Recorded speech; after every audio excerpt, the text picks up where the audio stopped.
Francisco García Martínez, soy natural de Jovellanos, en la provincia de Matanzas.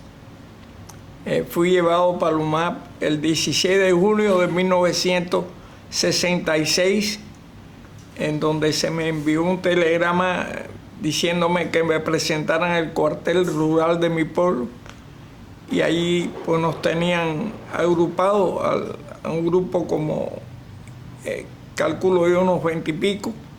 Nos tenían las caballerizas donde ellos guardaban los caballos para dar la ronda en el campo. Nos tenían allí agachados para que las personas que pasaran no nos vieran, y ahí nos tuvieron hasta las 10:30 de la noche, que empezaron a venir los transportes donde nos llevaron para Camagüey, para Ciego de Ávila, para el estadio de Camagüey. En todo tipo de transporte, nos traían en rastra, en los ómnibus Leyland, en el tren, en fin, usaron todo tipo de transporte para reunirnos por lo menos en el caso mío, en el estadio de Ciego de Ávila. Hay otros que lo llevaron para otros lugares, y allí en la mañana llegó el comandante Casilla, que era el jefe de la provincia de Camagüey, y fue la primera vez que oí yo el nombre de UMAP, y nos dijo que nosotros estábamos reunidos allí porque íbamos a ser llevados a esos campos por ser una lacra social, que éramos personas que en sí no necesitaba la revolución, ya que nosotros no nos habíamos integrado, como era natural, a esa revolución. Y de ahí nos sacaron un grupo de 40 en camiones hacia los campamentos, a los albergues, que eran en lugares insólitos en la provincia de Camagüey. Aquellos figuras no nos esperaban. Lo primero que nos dijo el jefe del campamento, el problema del UMAP era que los jefes de campamento eran personas que al mismo tiempo estaban castigados, porque no los podían tener en las ciudades por el motivo que muchos decían que tenían problemas mentales de la sierra, otros eran alcohólicos, otros tenían otros tipos de vicios, y en fin, lo tenían castigado, lo mandaron a Lumap, y eran personas degradadas. Por ejemplo, el primer jefe de campamento que tuve se llamó Joaquín Vázquez. Ese hombre andaba en calzoncillo con 2 pistolas y una botella de hierbabuena, vino seco y todo lo que él le echaba, tomando el día entero. Estaba hinchado, y él decía que no podía usar ropa porque él en la sierra le explotó una granada, y él mismo se metió sus partes hacia adentro y se aguantó hasta que le cosieron, y se le veía la herida, y decía que el roce de la ropa le molestaba. Y ese era un hombre que, ya le digo, desquiciado casi mentalmente, y en unas condiciones alcohólicas completamente día y noche.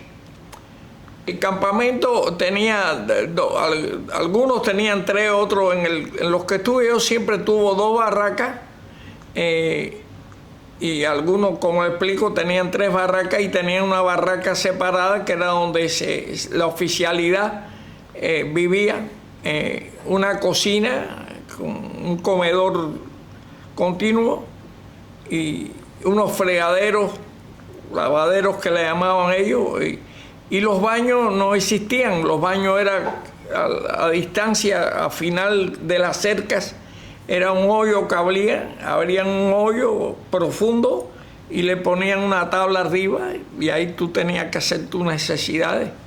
Para bañarse en los lavaderos, simplemente lavarte la cara, las manos, y lo que tú pudieras con una toalla ahí, un trapo. A veces nos tocaba por pelotón.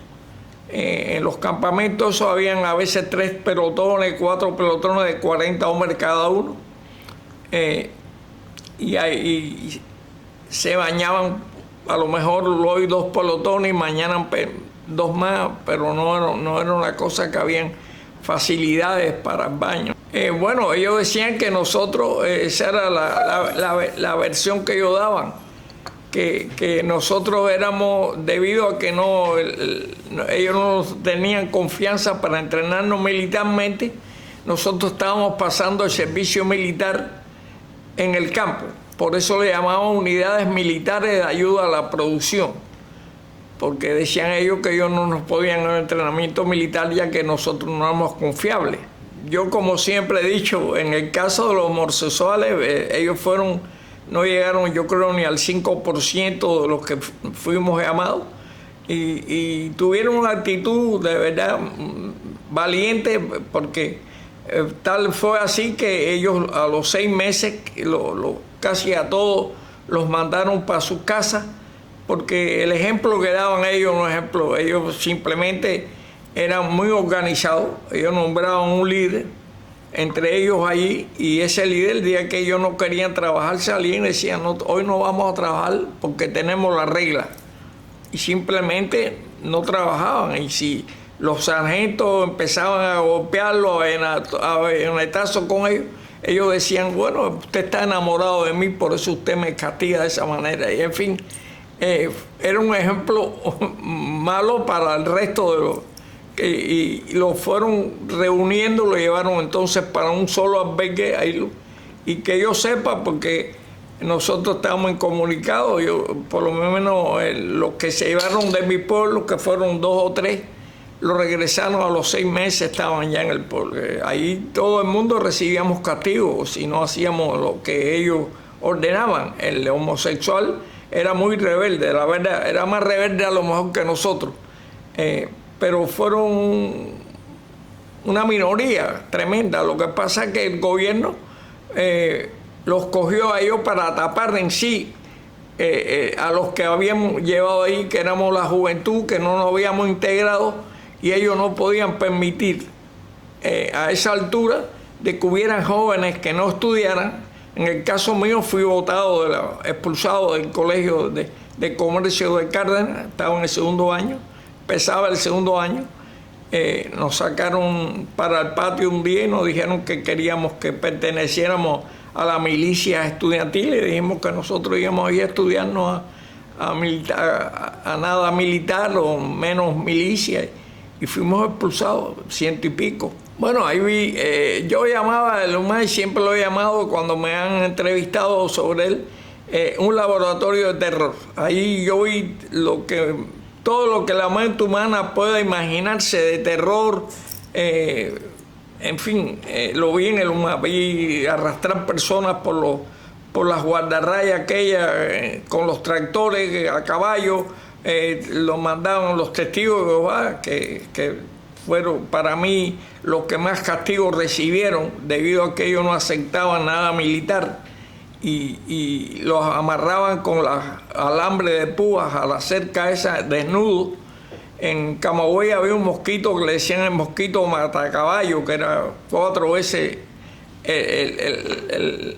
de tamaño del mosquito normal, y aquellos gritos todavía me resuenan a mí en la mente, los gritos que daban esos hombres en la noche, producto de esas picadas de los mosquitos. En fin, te mandaban a abrir un hoyo y al tamaño tuyo, y cuando ya tú entrabas en el hoyo que te tapaba, entonces te decían: tápalo de nuevo, o te le echaban agua, y ahí murieron personas que tenían pulmonía y lo metían ahí con fiebre y todo, porque, en fin, yo vi ahí todo tipo de castigos que yo no me imaginé que pudieran existir así, que fueran cosas tan horribles. El UMAP está a la par de todo lo que pudo haber hecho hace ese gobierno. Eso está comparado solo con la mojonera o el plan Camilo Cienfuegos del presidio, que fueron una cosa horrible en Isla de Pino. Pero en el UMAP yo ya le digo, personas que producto de eso, de tanta sadismo y tanto terror, se cortaban los brazos, los dedos. Bueno, aquí llegó un señor que se inyectó petróleo en las manos. Fue un caso que salió en la televisión, donde llegó al punto de inyectarse petróleo y se le perdió los dos brazos. Yo vi la gente, yo mismo me cortaba, tengo mis manos cortadas con cuchilla Gillette para que me dieran 3 o 4 puntos, me cortaba el tendón. En fin, el UMAP está a la par de lo más terrible que usted pueda ver en castigo y en sadismo cometido por ese régimen. En un libro que escribió el escritor de la Revolución, Norberto Fuentes, en un capítulo del libro Dulce Guerrero Cubano, él habla sobre el UMAP, y en 7 horas él dice que hubieron 500 suicidios. En ese libro él hace un relato de lo que fue el principio del UMAP. El doctor Armando Lago, en su libro, él dijo que en el UMAP hubieron, entre fusilados y muerte, hubieron menos en suicidio, hubieron 79 muertos y más de 700 suicidios.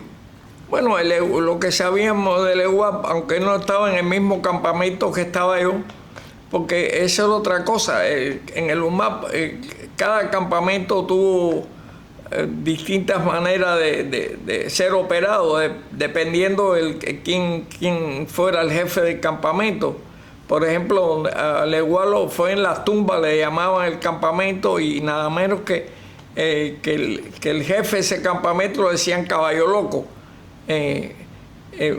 Supuestamente él estaba, no recuerdo bien qué él estaba haciendo, sé que llegó el sargento y le dijo que eso no lo podía hacer, y él fue a recoger el machete que estaba en el suelo, y el sargento agarró y le fue, parece, a tirarlo, y él le dio un machetazo y lo mató. Pero el caso de Leguá es que cuando le hicieron el juicio, ya el carro fúnebre estaba allí esperándolo. Quería decir que era y eso que el padre de Leguá supuestamente era un capitán del ejército rebelde. Fue un caso muy inventado en lo más, porque fue, yo creo, el primer muerto por fusilamiento en el UMAP. Como lo explico, en el libro del doctor Armando Lago, aparecían 70 y tantas muertes entre fusilados y muertes como... Aquí hay una señora, yo tuve un programa de radio aquí y me entraba una señora que siempre me hacía la historia del hijo de él, que con fiebre lo metieron en un hoyo y le echaron agua y lo mataron. En ese caso hubieron muchos. Los que tiraban a veces los empujaban y se caían de los camiones y se mataban, y no pasa. En el humano, Casilla lo dijo: ustedes no valen nada, ustedes van a salir vivos de aquí simplemente si cumplen las órdenes que le dan sus superiores. A nosotros ustedes no nos interesa. Es más, si se mueren, para nosotros es mejor, porque ustedes son una lacra de la sociedad. Ustedes, a nosotros, lo que se salvarán los que cumplan las normas y se reivindica la sociedad. La visita, yo tuve visita como a los 6 meses de estar en el UMAP. La visita era terrible porque estábamos en lugares muy distantes de la población. Y ¿qué sucedía? Como mi mamá y mi papá pudieron verme una sola vez, como en 6 meses fueron, y lo que me llevaba mi mamá de comida hecha para... todo se pudrió porque la tuvieron en un central ahí, le decían que no tenían transporte para llevarlo, porque, como le explico, eran lugares que solamente entraban los tractores o las chispas de trenes. Y yo le dije a mi mamá: no venga más, no venga más. No acepté que fueran más a verme por ese motivo, porque era un crimen. Aquellos 3 o 4 días los tenían para dejarnos ver. Sí, en donde estuve yo era el número 67, porque ahí cuando tú llegabas perdías tu nombre, era por número y era el 67.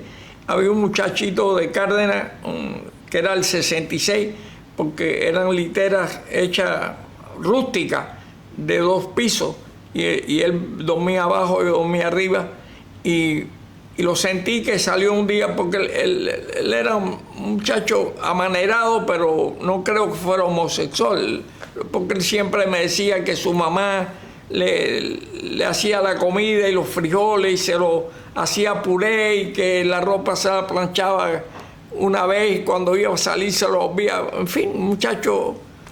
Y lo único que sentí que tú tenías que gritar cuando iba al baño el número tuyo hasta que el posta, la guarnición te dijera vaya, porque tenía que caminar, como te digo, un tramo, porque eso estaba siempre en la orilla de la cerca, distante del albergue.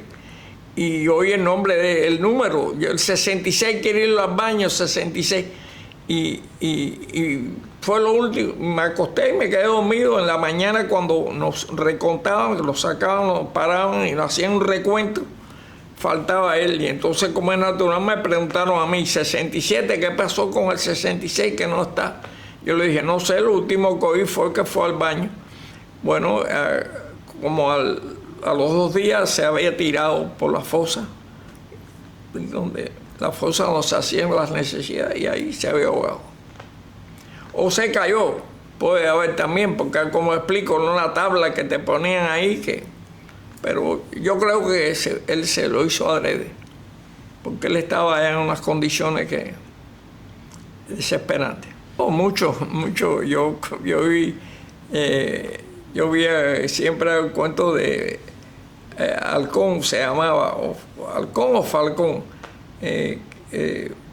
Un día yo lo vi que estaba una mocha, porque nosotros nos daban mocha, esa china, y no nos daban ni lima, con piedra era que se le sacaba, y yo lo vi que se metió la tarde completa en el campamento dándole, y el otro día le dijo a Joseito Guerra, que era un compañero de él de trabajo, porque estábamos cortando caña, y le dijo, córtame aquí la muñeca. Y Joseito le dijo, no, yo no hago eso. Le dijo, bueno, me corta tú la muñeca o yo te corto la cabeza, una de las dos. Así que, y Joseito le dijo, ok, busca usted una piedra, y trajo una piedra.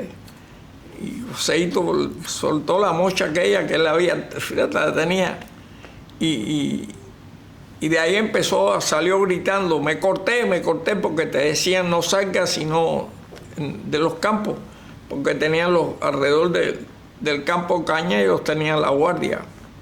Ustedes no salgan de ahí si no le dan. Y más nunca lo vi. Sí, todo estaba mal. En el campamento estábamos cercados con cerca de 6 pies o más, y como campo de concentración. 4 garitas estaban ahí. Yo estaba en el Purial, ahí cerca de Ciego de Ávila, y después de ahí me mandaron para Morón, atrás de Morón, Central Morón, y sí, todas eran garitas custodiadas. Trabajé en la caña, trabajé guataqueando, trabajé recogiendo boniato, de todo, ¿no? Lo que hiciera falta, ellos nos los ponían a hacer. Ellos tenían unas carretas que traían el agua, y ahí era, y uno también se la gentaba llevando botellas, llevando lo que pudiera. Ese muchacho que se tiró me impactó mucho, el 66. Aparte, ahí en el campamento hubo otro caso de que se encontró un gatico en el campo, porque allí nosotros nos daban una comida al día que era macarrones, sin sal, sin nada, sin hervido nada más. Entonces, él se encontró un gatico, nosotros comíamos majaces y lo que encontráramos, la verdad.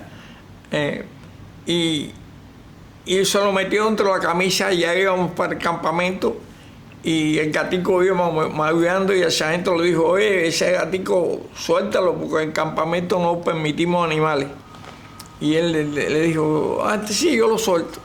Pero mentira, llegó al campamento y le cortó la cabeza al gato y lo peló y se lo iba a comer. Y lo había ya puesto en una cruz para asarlo. Y el sargento llegó y le dio una patada y le rompió la hoguera que iba a hacer. Y en fin, él iba a agarrar el machete, pero no creo que era para atacar al sargento, era simplemente porque lo había tirado. Y el sargento lo metió un tiro y lo mató. Ese muchacho era de Cárdenas, le decían el suave.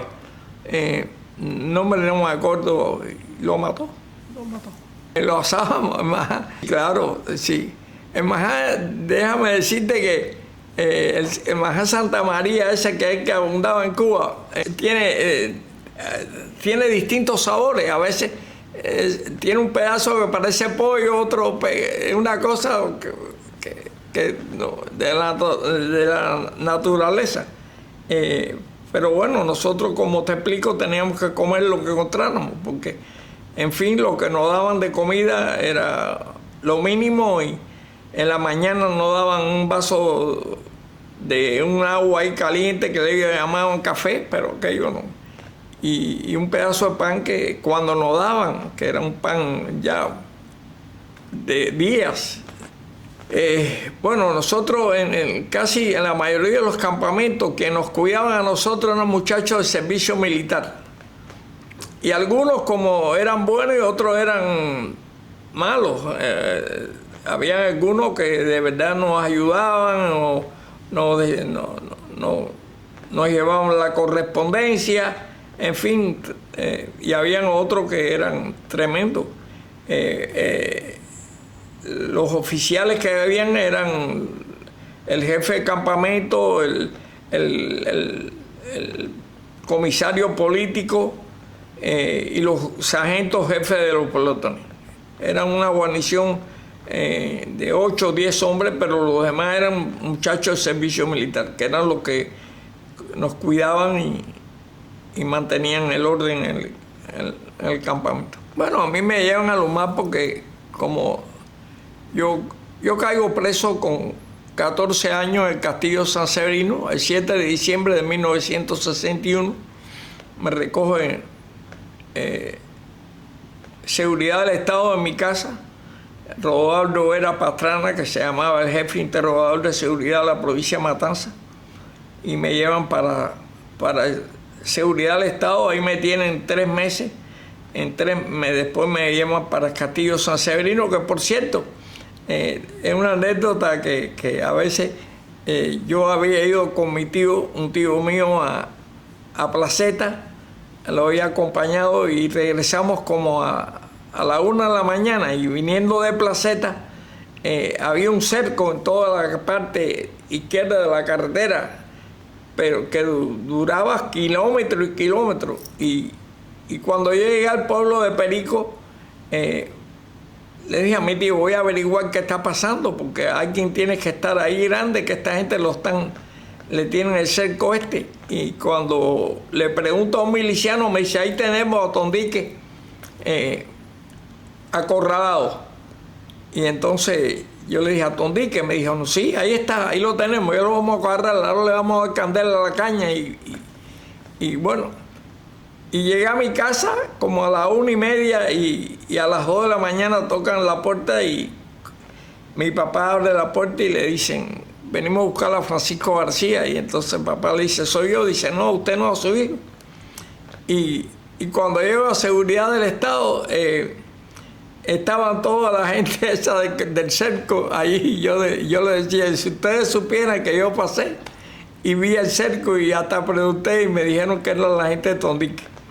Pero en ese cerco no agarraron a Tondique, sino agarraron a 20 y pico de ellos. Y después nos llevaron, en el mismo transporte, nos llevaron para San Severino a todos juntos.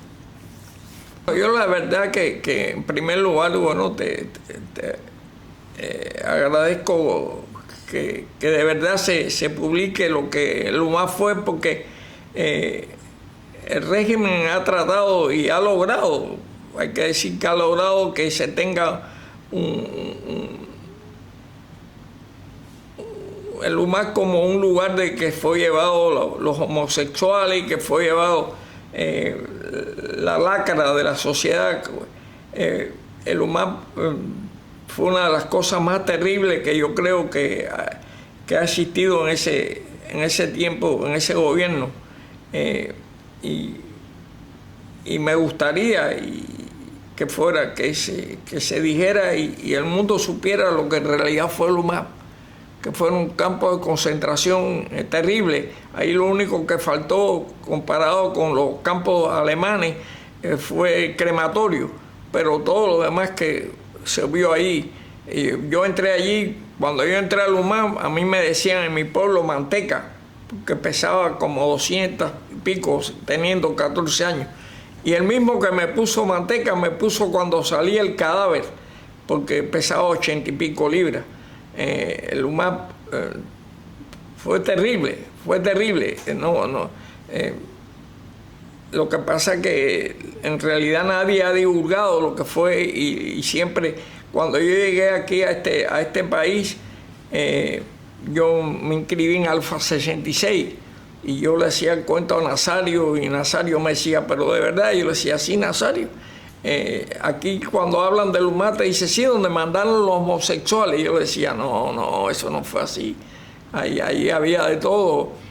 Aparte te decían que éramos parte del servicio militar y eso era incierto porque Orlando Colás, que era un pastor bautista, ese es uno de los casos, tenía 47 años, era el único sostén de su familia, tenía 2 hijos y fue enviado al UMAP. Y Amando Martínez, que era un párroco, que ese fue otro caso. Amando Martínez lo mandan para el UMAP, él solo llegó al campamento, eran de madrugada, solo en una carreta llegó y dijo, empezó a informarse con nosotros, bueno, ¿qué cosa es esto? Y nosotros a decirle, mire padre, esto. Entonces dice, bueno, vamos a rezar el rosario, no podemos acostarnos sin rezar el rosario.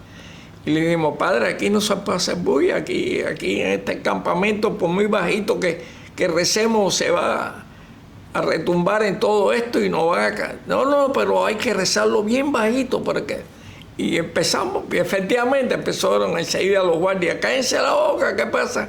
En el albergue 2. Y al otro día cuando nos sacaron, que nos sacaban de madrugada a contarnos, a veces nos sacaban 2 y 3 veces en la madrugada a recontarnos. Eso era otra cosa, no nos dejaban dormir. El sargento del pelotón que nos tocaba a nosotros dijo, ¿qué pasó anoche? Que tardísimo estaban ustedes ahí, una bulla. Y nadie hablaba hasta que Amando dio un paso y dijo, fui yo. ¿Y por qué ustedes? Sí, no, yo le pedí a los compañeros que rezáramos el rosario. Bueno, párase ahí, los separaron y nos fuimos acá a trabajar. Cuando llegamos al campamento, como ya de noche, Amando no estaba. Y todo el mundo se preguntó, bueno, ¿se habrán llevado al padre otra vez? Y como a las 10 de la noche trajeron a Amando que tenía sangre en los pies, en las manos. Lo habían puesto, le habían dado unos sacos de yuca y a recoger boniato.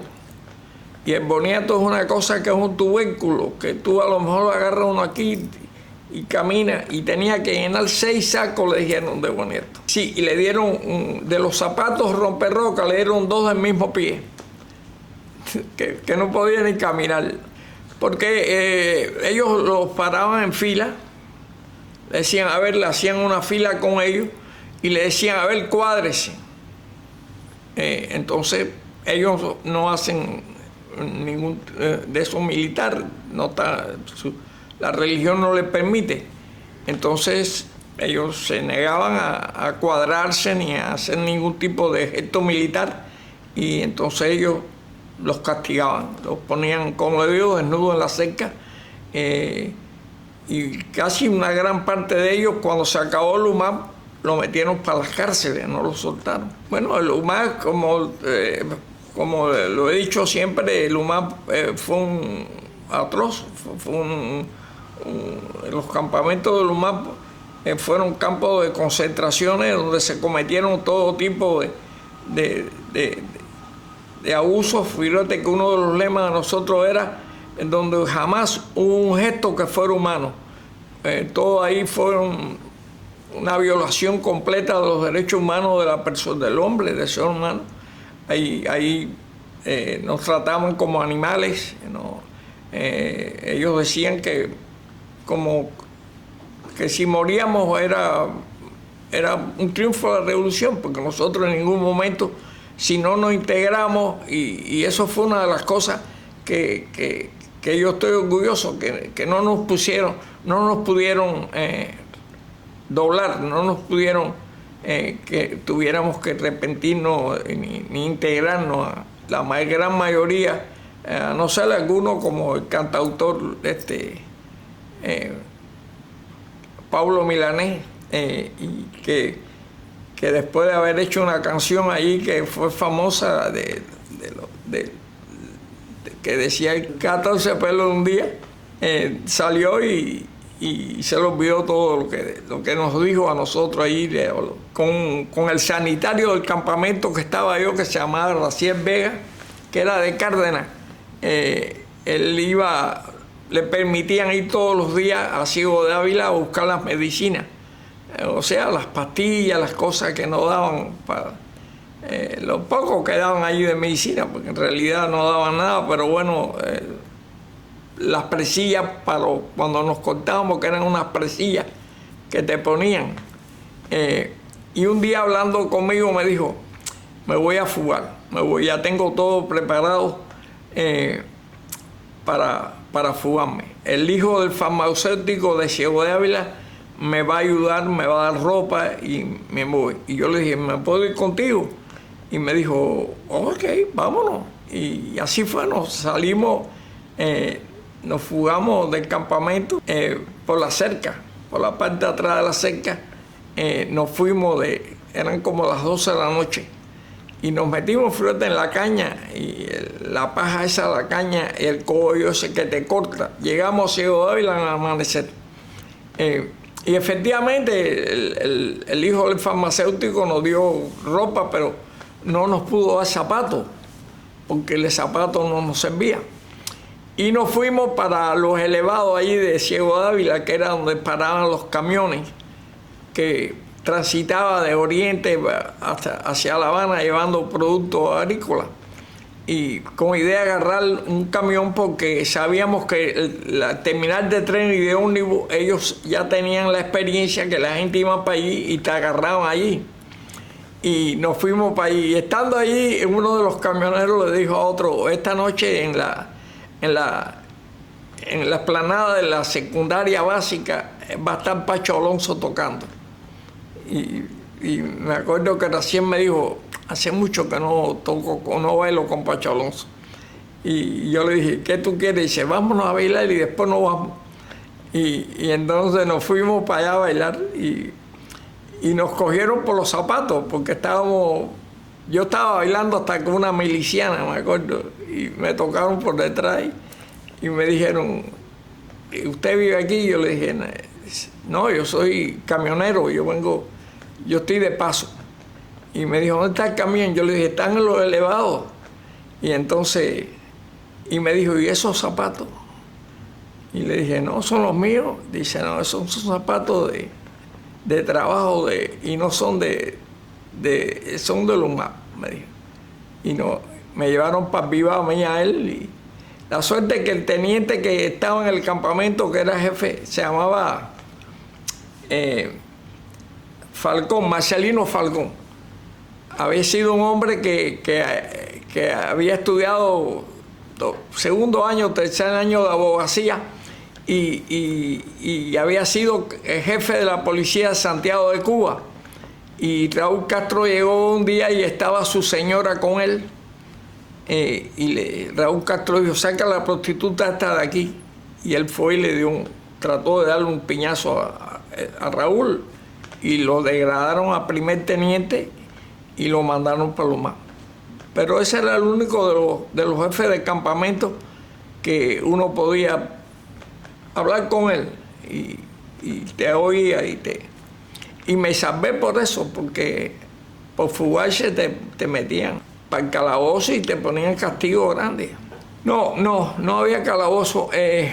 Ellos tenían, por ejemplo, no en todos los campamentos, en Morón tenían era como un cajón y ahí te metían y tú no podías pararte, tenías que estar agachado ahí porque no tenían la altura suficiente. Y ahí te ponían como castigo a veces. Bueno, sí, no golpearlo, pero lo vi tirarlo de camiones, lo vi, en fin, tratarte como si tú fueras un animal. Si te cortabas, ellos, como me corté yo una vez y me puse tan de mala suerte que cuando me llevaron al hospitalito que era ahí en el Central, estaba un médico chino inspeccionando los campamentos y cuando yo llegué yo me había dado la cortada aquí, así, aquí, en la pierna, y entonces me dijo, a ver, muéstrame cómo te pudiste cortar, y me dieron la mochila. Y en fin, me decía, no, aquí nunca podía haberte cortado, aquí era donde tenía que haber llegado el machetazo. Así que ese machetazo te lo diste adrede. Y me mandaron para atrás y me pusieron de castigo a abrir el hoyo, como te explico. Y ahí estuve, abrí el hoyo 2 veces, me hicieron abrir un hoyo. Cuando yo ya cabía yo en el hoyo, me decían, tápalo y abre otro aquí. Tú dirás otro miembros que tuvieron en el UMAP que te harán cuentos a lo mejor más aterradores que el mío, porque del UMAP todo lo que te cuente lo puedes creer. El UMAP fue una cosa horrorosa, como llamamos el laboratorio del terror, porque ellos con el UMAP trataron de aterrorizar a la juventud, y no solo a la juventud, sino al pueblo en general, porque en aquel tiempo que le dijera vas para el UMAP, muchachos religiosos, muchachos que fueron de mi pueblo, eran muchachos que eran la flor y nata del pueblo. Emilito Nieves, Jorge Piedra, en fin, Danielito, gente que eran religiosos, muchachos de la iglesia, muchachos, buenos muchachos. Más malo, como te digo, podría haber sido yo. Pero el UMAP fue algo terrible, fue algo que merece la pena que el mundo sepa lo que fue el UMAP, cómo no. Yo tengo amigos que hoy en día todavía me dicen, yo no quiero hablar del UMAP. Yo le digo, tú no lo has dicho a tu familia. Y me dice, yo no le hablo eso a mi familia no sabe que yo estuve en el UMAP. Y yo le digo, pero es un error tuyo, debe. Y me dice, no, yo no quiero que mis hijos sepan lo que yo pasé ni lo que fue el UMAP. Y hay bastantes, no son 2 o 3, son bastantes que todavía tienen el UMAP que le pega y le duele.